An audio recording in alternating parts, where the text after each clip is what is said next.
Hello, so here I am on a coffee date with my husband. And while we're at it, how about dissecting the social media content of the platform that brought us together?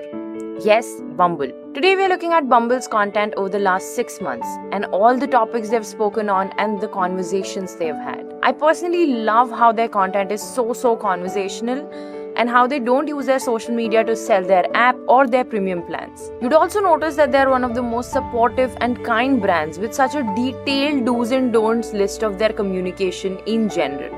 And they follow it to the T.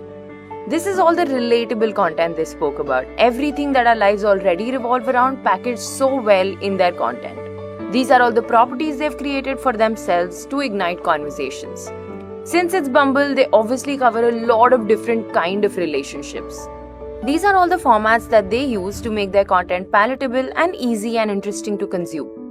Let me know what you thought about this content dissection and also which brand would you like me to dissect next. And don't forget to follow me.